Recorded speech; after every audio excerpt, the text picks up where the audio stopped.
আজকে এমন টক মিষ্টি ঝাল রেসিপি নিয়ে হাজির হলাম। আমি নিজেই ভাবতে পারি নাই যে এইটা এতটা মজাদার হবে আর এইটা দিয়ে আমি এত মজাদার জিনিস তৈরি করতে পারবো, যা কল্পনীয়। নিজেকে আমার কেকা আপা মনে হচ্ছে প্রাউডলি। আজকের এই রেসিপি আমার সাথে শেয়ার করেছে আমার ভাগনা বউ তাথির তাবাসুম মিম। মিম, তোমাকে অনেক অনেক ধন্যবাদ এত সুন্দর একটা রেসিপি শেয়ার করার জন্য। ওই যে লাল শাক দেখলেন, লাল শাকটা ধুয়ে রোদে আমি 3-4 ঘন্টা একটু ভালো মতো শুকায় নিছি, যাতে একটুও পানি না থাকে। আর এই ফাঁকে কিছু তেঁতুল গুলায় নিছি। এর মধ্যে একটা প্যানে অল্প একটু সরিষা তেল নিয়ে ওই যে শুকানো লাল শাকগুলো ভালো মতো শুকায়া এর মধ্যে একটু ভাজা ভাজা করে নিব, যাতে একটু পানি বের না হয়, কারণ চুলায় লাল শাক দিলে কিন্তু পানি বের হয়ে যায়। এই কারণে এটা ভালো করে শুকানো। তারপরে এটা একটু ভাজা করে নিব, যাতে লাল শাকটা একটু নরম হয়ে আসে। লাল শাকটা যখন নরম হয়ে আসবো তখন এটা নামায়া আমি শিলপাটায় বেটে নিব। আপনারা চাইলে ব্লেন্ডারেও এটা করে নিতে পারেন, তো আমি আমার শিলপাটায় বেটে নিছি। বাটাটা হয়ে গেলে, বাটাটা একটু মিহি করতে হবে।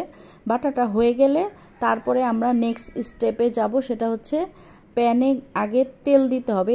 এখন কিন্তু তেলের পরিমাণটা একটু বাড়ায় দিতে হবে, প্রায় 100 গ্রামের মতো তেল দিতে হবে। এই যে দেখেন আমার বাটা হয়ে গেল, বাটাটা একদম মিহি করতে হবে।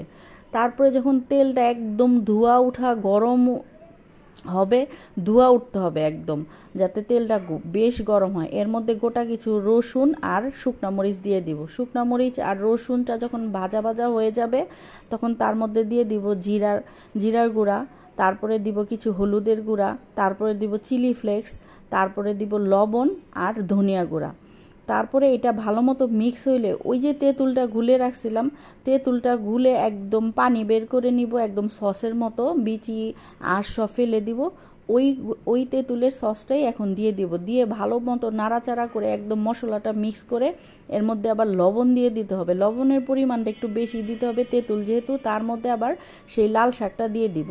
লাল শাকটা দিয়ে ভালো মতো নাড়াচাড়া করে ধনিয়া গুঁড়া, তারপরে 5 ফোড়ন আচারের মশলা সেটাও দিয়ে দিব। দিয়ে ভালো মতো নাড়াচাড়া করে তার মধ্যে দিয়ে দিব চিনিটা একটু দিতে হবে তেঁতুলের জন্য, তেঁতুল যেহেতু আছে একটু সামান্যই পরিমাণ মতো।